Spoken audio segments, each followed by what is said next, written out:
ನಿಮ್ಗೆ love seasons Kannada songs ಅಂತ ಹೊಡೆದ್ರು ನಿಮಗ್ ಸಿಗುತ್ತೆ. ಈ ಮೂರನ್ನು ಕೇಳಿ, ಅದು ನಿಮ್ಗೆ ಹೇಳುತ್ತೆ ನಮ್ ಸಿನಿಮಾನ ಯಾಕೆ ನೋಡ್ಬೇಕು. ಸೊ ಆ ಮ್ಯೂಸಿಕ್ ಕಂಪೋಸಿಷನ್ ಇಂದ ಹಿಡಿದು ಆ ಲಿರಿಕ್ಸ್ ಕ್ವಾಲಿಟಿ ಆಗಿರ್ಬೋದು, ಆ ಲಿರಿಕ್ಸ್ ಹೇಳಕ್ ಹೊರಟಿರೋ ಪ್ರತಿಯೊಂದು ಹಾಡು ನಿಮ್ಗೆ ಒಂದೊಂದು ಕಥೆನ ಹೇಳುತ್ತೆ. ಅದ್ರ ಜೊತೆಗೆ ಆ ಹಾಡುಗಾರಿಕೆ ಯಾರ್ಯಾರು ಸಿಂಗರ್ಸ್ ಹಾಡಿದ್ದಾರೆ, ಈ 3 ಸಾಂಗೇ ಸಾಕು ನಿಮ್ಗೆ ನಮ್ ಸಿನಿಮಾ ನೋಡೋದಕ್ಕೆ, ಒಂದು ಎಕ್ಸ್ಪೆಕ್ಟೇಷನ್ ನ ಬಿಲ್ಡ್ ಮಾಡೋದಕ್ಕೆ. ಈಗ ಬಿಡುಗಡೆ ಆಗಿ ಯೂಟ್ಯೂಬ್ ಅಲ್ಲಿ 3 ಹಾಡು ಬಿಡುಗಡೆ ಆಗಿದೆ, ನೀವು ಎಲ್ಲರೂ ನೋಡಿದ್ರಿ. ದಯವಿಟ್ಟು ನಿಮ್ ಮನ್ಸಿಗೆ ಏನ್ ಅನ್ನಿಸ್ತೋ ಅದನ್ನೇ ಬರೀರಿ. ಮತ್ತೆ ಇದಿನ್ನೂ ಹೆಚ್ಚಿನ ಜನಕ್ಕೆ ತಲುಪಬೇಕು. ಇವತ್ತು ನಾವು ಸೇರಿರೋ ಉದ್ದೇಶನೇ ಅದು. ಈ ಹಾಡು ಏನು ಒಂದಷ್ಟು ಜನ ತಲುಪಿದೆ, ಮೆಚ್ಚಿದ್ದಾರೆ. ಬಟ್ ನಮ್ಮ ಎಲ್ಲರ ಅನಿಸಿಕೆ ಏನು ಅಂದ್ರೆ ಅದು ಸಾಲಲ್ಲ ಆ ಕೆಲ್ಸಕ್ಕೆ. ಅದು ನಾವು ಕೊಟ್ಟಿರೋಂತ ವಿಚಾರಕ್ಕೆ ಈಗ ಸಿಕ್ಕಿರೋಂತ ಜನಮನ್ನಣೆ ಆಗಿರ್ಬೋದು, ರೀಚ್ ಆಗಿರ್ಬೋದು ಸಾಲಲ್ಲ. ಅದಿನ್ನೂ ಹೆಚ್ಚಿನ ಮಟ್ಟಕ್ಕೆ ಹೋಗ್ಬೇಕು. ಅದು ಹೋಗ್ಬೇಕು ಅಂದ್ರೆ ನಮಗೆ ನಿಮ್ಗಳ ಒಂದು ಪ್ರೋತ್ಸಾಹ ಬೇಕು. ಹಾಗಾಗಿ ಮುಖ್ಯವಾಗಿ ಇವತ್ತು ಸೇರಿರೋದು. ದಯವಿಟ್ಟು ಆ ಒಂದು ಕೆಲಸನ ಮಾಡಿ.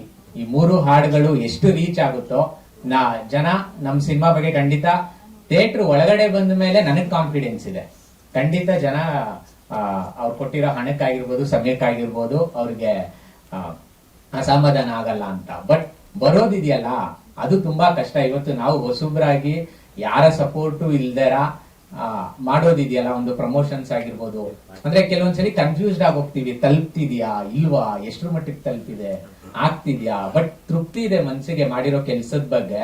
ಬಟ್ ಅದು ತಲುಪೋದಿದೆಯಲ್ಲ, ಅದು ತಲುಪಿ ಒಂದು ಪ್ರಶಂಸೆ ಬಂದಾಗ್ಲೇ ಅಲ್ವಾ ನಮಗೊಂದು ಮೋಟಿವೇಶನ್, ಫ್ಯೂಲ್ ಮುಂದೆ ಹೋಗೋದಕ್ಕೆ, ಇಂಡಸ್ಟ್ರಿಲ್ ಆಗಿರ್ಬೋದು, ನಮ್ ಕೆಲಸ ಮಾಡೋದಕ್ಕೆ.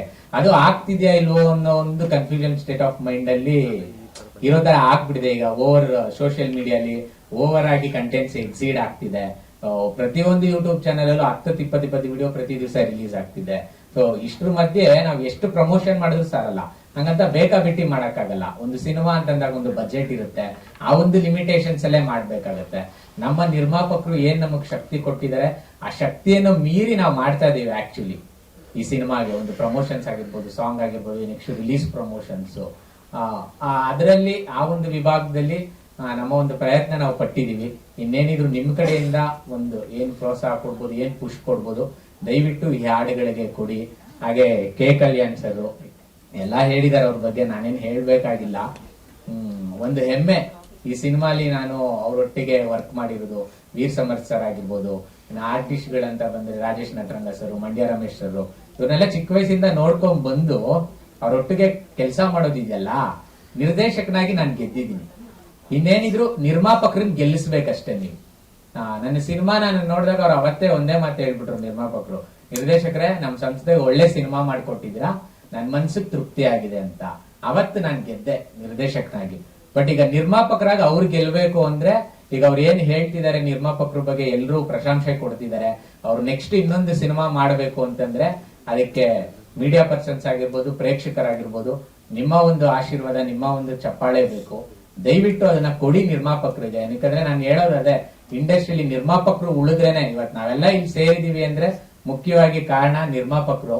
ಅವ್ರನ್ನ ಉಳಿಸಿದ್ರೆ ಖಂಡಿತ ನಾವೆಲ್ಲ ಆಟೋಮೆಟಿಕ್ ಆಗಿ ಬೆಳ್ಕೊಂಡು ಹೋಗ್ತೀವಿ. ಆ ಒಂದು ವಾತಾವರಣ ನಮಗ್ ಸೃಷ್ಟಿ ಆಗತ್ತೆ ಅಂತ ಹೇಳ್ತಾ, ಜುಲೈ 3ನೇ ತಾರೀಕು ಸಿನಿಮಾ ಬಿಡುಗಡೆ ಆಗ್ತಿದೆ. ಸೊ ಇವತ್ತು ಕಾರ್ಯಕ್ರಮಕ್ಕೆ ಬಂದಂತ ಸಾಯಿ ಸರ್ವೇಶ್ವರ್ ಆಗಿರ್ಬೋದು, ನಮ್ಮ ನಾಯಕ ನಟ ಮುಕುಂದ ರಾಮಸ್ವಾಮಿ, ಮತ್ತೆ Veer Samarth sir, K Kalyan sir, thank you so much. Pramod Maravanthe sir, ನೀವೆಲ್ಲರೂ ಕೇಳಿದ್ರಿ, ಅವರ ಒಂದು ಕೈ ಚಳಕ ಎಲ್ಲ ಕೇಳ್ಕೊಂಡೇ ಬರ್ತಿದ್ದೀರಾ, ಈಗ ನಮ್ರಲ್ಲೂ ಕೇಳಿದೀರಾ. ತುಂಬಾ ಖುಷಿ ಇದೆ ಅವ್ರ ಕೆಲಸ. ಅದಾದ್ಮೇಲೆ ಶ್ವೇತಾ ಕೋಗ್ಲೂರ್ ಅವರು ಒಂದಷ್ಟು ಸೀರಿಯಲ್ಗಳೆಲ್ಲ ಮಾಡಿದ್ದಾರೆ. First time appearance. ಅವರ ಒಂದು ನಟನೆ, ಅವರ ಒಂದು ಕೌಶಲ್ಯ ಕೂಡ ನನ್ನ ಮನಸ್ಸಿಗೆ ತುಂಬಾ ಖುಷಿ ಕೊಟ್ಟಿದೆ. ಅದಾದ್ಮೇಲೆ ಪ್ರಜ್ಞಾ ಮರಾಠೆ ಅವರು, ಅವ್ರ ಬಗ್ಗೆ ಅದೇ ಒಂದ್ ಚಿಕ್ಕದಾಗಿ ಹೇಳ್ಬಿಡ್ತೀನಿ. ಸರ್ರೆ ಹೇಳಿದ್ರು, ಶ್ರೇಯಾ ಘೋಷಲ್ ಅವ್ರ ತರ ಇದೆ ರೀ ವಾಯ್ಸ್, ಕೇಳಿ ಅಂತ. ನಾನೇನ್ ಇಷ್ಟೊಂದೆಲ್ಲ ಬಿಲ್ಡಪ್ ಕೊಡ್ತಿದ್ದಾರೆ, ಹೌದಾ ಸರಿ ಒಂದ್ಸರಿ ಕೇಳ್ಬಿಡೋಣ ಅಂತ ನಿಜವಾಗ್ಲೂ ನನ್ನ ಮನ್ಸಲ್ಲಿ ಹಂಗೆ ಅನ್ಕೊಂಡೆ. ಸರ್ರೆ ಹೇಳಿದಾಗ ಕೇಳಿದೆ, ಓಕೆ ಚೆನ್ನಾಗಿದೆ ಅಂತ ಅನ್ನಿಸ್ತು. ಬಟ್ ನನಗೆ ಆಶ್ಚರ್ಯ ಆಗಿದೆ ಯಾವಾಗ ಗೊತ್ತಾ, ಮುಂಬೈಗೆ ರೆಕಾರ್ಡಿಂಗ್ ಹೋದಾಗ ಇವರು ಅರ್ಮಾನ್ ಮಲಿಕ್ ಸರ್ ಮತ್ತೆ ಅವ್ರ ತಂದೆ ಅವರಿಬ್ರು ದೇವರನ್ನೇ ಅದೇ ಮಾತನ್ನ ಹೇಳಿದ್ರು. ಫಸ್ಟ್ ಟ್ರ್ಯಾಕ್ ಬಂದಿದ ತಕ್ಷಣ ಅರ್ಮಾನ್ ಮಲಿಕ್ ಅವ್ರ ಗಾನ ಕೇಳೋಣ ಅನ್ನೋದಾರ ಅದು ಹಾಕಿದ್ವಿ, ಟ್ರ್ಯಾಕ್ ಎಲ್ಲ ಕೇಳಿದ್ರು. ಎಲ್ಲ ಕೇಳ್ಬಿಟ್ಟು ಅವ್ರ ಬಾಯಲ್ಲಿ ಬಂದಿದೆ ಅದು ಶ್ರೇಯಾ ಘೋಷಲ್ ಅವ್ರ ಇನಿಷಿಯಲ್ ಸ್ಟೇಜ್ ಅಲ್ಲಿ ಇದೆಯಲ್ಲ ವಾಯ್ಸ್ ಆತರ ಇದೆ ಅಂತ. ಅವ್ರ ತಂದೆನೂ ಅದೇ ಹೇಳಿದ್ರು. ನನ್ನ ಒಬ್ರು ಟೀಚರ್ ಯಾರು ಇದ್ದಾರೆ, ಅವ್ರಿಗೆ ಕಳಿಸ್ದೆ ರಿವ್ಯೂ ತಗೊಳ್ಳೋಣ ರಿಲೀಸ್ಗೂ ಮುಂಚೆ ಏನ್ ಅನ್ಸುತ್ತೆ ಅಂತ. ಅವರು ಅಷ್ಟೇ ಅರ್ಮಾನ್ ಮಲಿಕ್ ಶ್ರೇಯಾ ಘೋಷಾಲ್ ತುಂಬಾ ಚೆನ್ನಾಗಿ ಆಡಿದಾರಪ್ಪ ಅಂದ್ರು. ನಾನು ಶ್ರೇಯಾ ಘೋಷಾಲ್ ಎಲ್ಲ ಆಡಿರೋದು ಪ್ರಜ್ಞಾ ಮರಾಠೆ ಅಂತ ಸರಿಗಮಪ ಅವರು ಅಂತ. ಸೊ ಇದೆಲ್ಲ ಕೇಳಿದಾಗ ನನಗೆ ಅನ್ನಿಸ್ತು ಓಕೆ ಏನೋ ಮ್ಯಾಜಿಕ್ ಇದೆ, ಆ ಮ್ಯಾಜಿಕ್ ಇಲ್ಲೇ ನಿಲ್ಬಾರ್ದು, ಇನ್ನು ಮುಂದಕ್ಕೆ ಹೋಗ್ಬೇಕು. ಬೆಸ್ಟ್ ವಿಶಸ್ ನಿಮ್ಗೆ. ಹಾಗೆ ದಿಯಾ ಕೀರ್ತಿ ಅವರು ಒಂದು ಒಳ್ಳೆ ಪಾತ್ರ ಮಾಡಿದ್ದಾರೆ. ಅವ್ರ ಪಾತ್ರನ ನಿಮಗೆ ಕಣ್ಣೀರ್ ತರಿಸುತ್ತೆ. ನೀವು ಸಿನಿಮಾ ನೋಡಿ, ನಾನು ಹೇಳಲ್ಲ.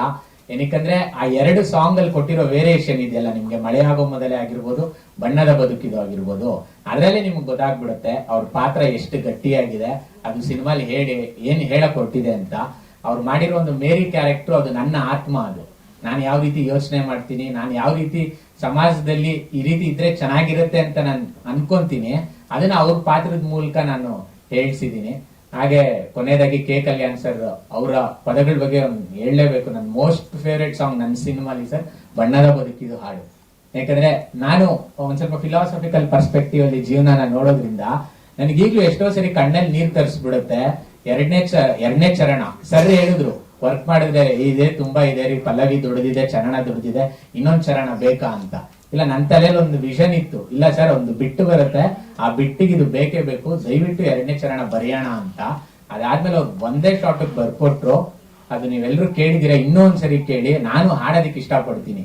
ಎಲ್ಲ ಸಿಗುವಾಗ ಯಾಕೆ ಮೆರೆಯುವುದು, ಕಳೆದುಕೊಂಡಾಗಲೇ ಬೆಲೆಯೂ ತಿಳಿಯುವುದು, ತಪ್ಪು ನಡೆಯುವಾಗ ಸರಿಯೆಂದೇ ತೋಚುವುದು, ಪಶ್ಚಾತ್ತಾಪಗಳೇ ಹಣಕಾನ ಮಾಡುವುದು, ಸುಖ ದುಃಖ ನೋವು ನಲಿವು ಎಲ್ಲರಿಗುಂಟು, ಪ್ರೀತಿ ಒಂದೇ ಇದರ ನಡುವೆ ಬಿಡಿಸದ ಗಂಟು, ಭಾವನೆಗಳ ಬೆಂಕಿಯಲ್ಲಿ ತತ್ತರಿಸುವೆ ಹೃದಯವು, ಸಾವಿನಾಚೆ ಪ್ರಶ್ನೆಗಳಿಗೆ ಉತ್ತರಿಸದು ಸಮಯವು.